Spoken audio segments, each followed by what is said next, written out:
पुष्कर सिंह कोरुंगा शिखर साहित्य अकादमी में आपका हार्दिक स्वागत करता हूं, अभिनंदन करता हूं। दोस्तों, मित्रों, विद्यार्थियों, दर्शकों, जैसा कि आप इस कोरोना काल पे घर पे सकुशल होंगे और आज जिस जो टॉपिक पे मैं चर्चा कर रहा हूं, जिस विषय पर या जिस प्रकरण पर मैं चर्चा कर रहा हूं, वो हिंदी साहित्य के इतिहास से जुड़ा हुआ एक महत्वपूर्ण विषय है। हिंदी साहित्य के इतिहास की अगर मैं बात करूं तो आज 4 अक्टूबर है। 4 अक्टूबर को आचार्य रामचंद्र शुक्ल की जन्म जयंती है और वो हिंदी साहित्य के महान विभूति और बहुत ही महान साहित्यकार एवं रचनाकार थे। और हिंदी साहित्य के इतिहास की अगर हम बात करें तो पूरा जो है उनके साहित्य इतिहास के रूप में जो है उन्हीं की हिंदी साहित्य के इतिहास नामक पुस्तक उन्होंने जो लिखी है उसी के आधार पर जो है हम उसको पढ़ते हैं। और आचार्य रामचंद्र शुक्ल को जो है हम उनकी जन्म जयंती के उपलक्ष्य में जो है उनका जीवन परिचय, उनकी रचनाएं और उनका जो है हिंदी साहित्य में महत्वपूर्ण योगदान के बारे में ही जो है आज चर्चा करने वाले हैं। तो दोस्तों, आप इस वीडियो में बने रहें अंत तक। दोस्तों, आज 4 अक्टूबर यानी आचार्य रामचंद्र शुक्ल जी का जन्म जयंती है। और आचार्य रामचंद्र शुक्ल की अगर मैं बात करूं तो ये लेखक, निबंधकार, इतिहासकार, उपन्यासकार, आलोचक एवं वैज्ञानिक प्रणाली में हिंदी साहित्य के इतिहास को संकलित करने वाले आचार्य रामचंद्र शुक्ल जी की जयंती को जो है सबसे पहले तो शत नमन करता हूं, वंदन करता हूं।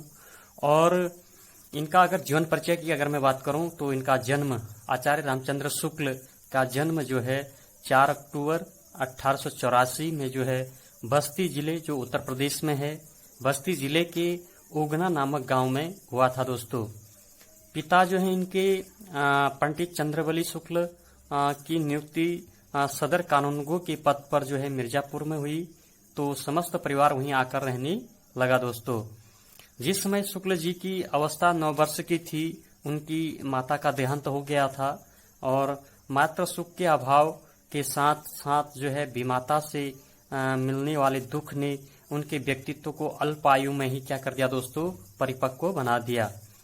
अध्ययन के प्रति लगनशील शुक्ल जी में बाल्यकाल से ही थी, किंतु उसके लिए उन्हें अनुकूल वातावरण न मिल सका।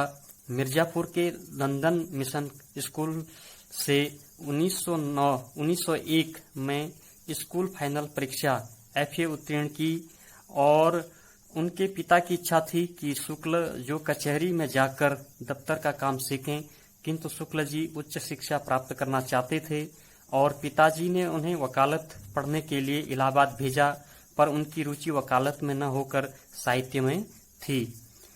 अतः परिणाम यह हुआ कि उसमें जो है उत्तीर्ण रहे। शुक्ल जी के पिता ने उन्हें जो है नायब तहसीलदार की जगह दिलाने का प्रयास भी किया दोस्तों, किंतु उनकी स्वाभिमानी प्रकृति के कारण यह संभव नहीं हो सका। और 1903 से 1908 तक आनंद कादम्बिनी के सहायक संपादक के कार्य इन्होंने किया। 1904 से 1908 तक लंदन मिशन स्कूल में ड्राइंग के अध्यापक भी रहे। इसी समय से उनके लेख पत्र पत्रिकाओं में छपने लगे दोस्तों, और धीरे धीरे उनकी विद्वता का यश चारों ओर फैल गया।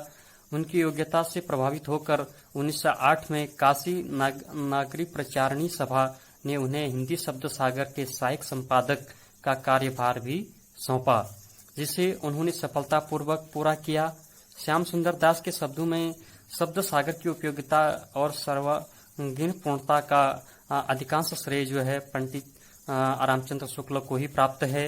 वे देवनागरी प्रचारणी पत्रिका के संपादक भी रहे। दोस्तों, 1919 में काशी हिंदू विश्वविद्यालय में हिंदी प्राध्यापक नियुक्त हुए, जहां बाबू श्याम सुंदर दास की मृत्यु के बाद 1937 से जीवन के अंतिम काल 1941 तक विभागाध्यक्ष के पद पर सुशोभित हुए। 2 फरवरी सन 1941 को हृदय की गति रुक जाने से इनकी क्या हो गया दोस्तों, देहांत हो गया, यानी मृत्यु हो गई। और आगे वही देखें तो इन शुक्ल जी की जो है कृतियां 3 प्रकार से है, यानी शुक्ल जी की जो रचनाएं हैं वो 3 प्रकार से हैं। पहला इसमें है मौलिक कृतियां। मौलिक कृतियां जो हैं ये भी 3 प्रकार की हैं। इसमें पहला आलोचनात्मक ग्रंथ है। आलोचनात्मक ग्रंथ में सूर, तुलसी जैसी पर की गई आलोचनाएं, काव्य में रहस्यवाद, काव्य में अभिव्यंजनवाद, रस मीमांसा आदि शुक्ल जी की आलोचनात्मक रचनाएं हैं। वहीं दूसरा जो है निबंधात्मक ग्रंथ हैं। उनके निबंध चिंतामणि नामक ग्रंथ के 2 भाग में संग्रहित हैं।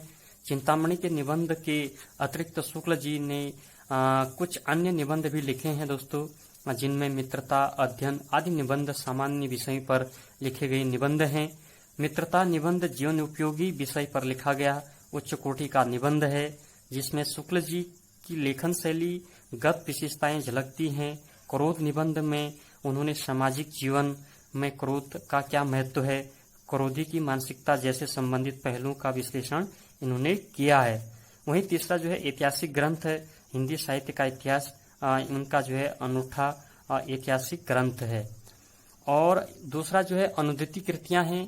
अनुदिति कृतियां की अगर हम बात करें तो शुक्ल जी की अनुदिति कृतियां कई हैं। शशांक उनका बंगला से अनुवादित उपन्यास है। इसके अतिरिक्त उन्होंने अंग्रेजी से विश्व प्रपंच, आदर्श जीवन, मैगस्थनीज का भारतवर्षीय वर्णन, कल्पना का आनंद आदि रचनाओं का अनुवाद इन्होंने किया हुआ है।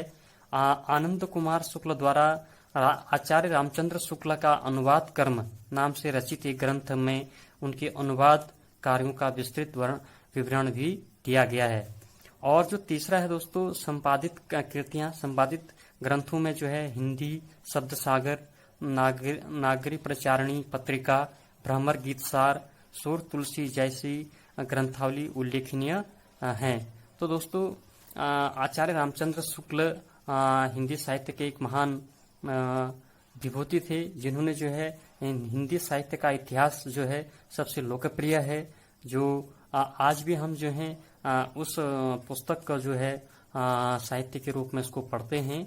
तो आज आचार्य रामचंद्र शुक्ल की जन्म जयंती थी 4 अक्टूबर को, तो इसीलिए जो है हम सभी साहित्य प्रेमियों को जो है उनके प्रति जो है सच्ची श्रद्धांजलि जो है समर्पित तभी हो सकती है जब उनके साहित्य में लिखा हुआ और जो उन्होंने वर्णन किया है उस चीज को अपने जीवन में अगर हम अमल में लाएं।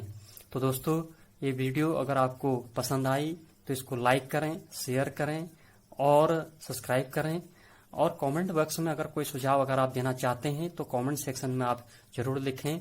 और साथ में जो है कोरोना काल है तो अपना ख्याल भी रखें और अपना परिवार के साथ जो है अपना ख्याल भी रखें। तो बहुत बहुत धन्यवाद।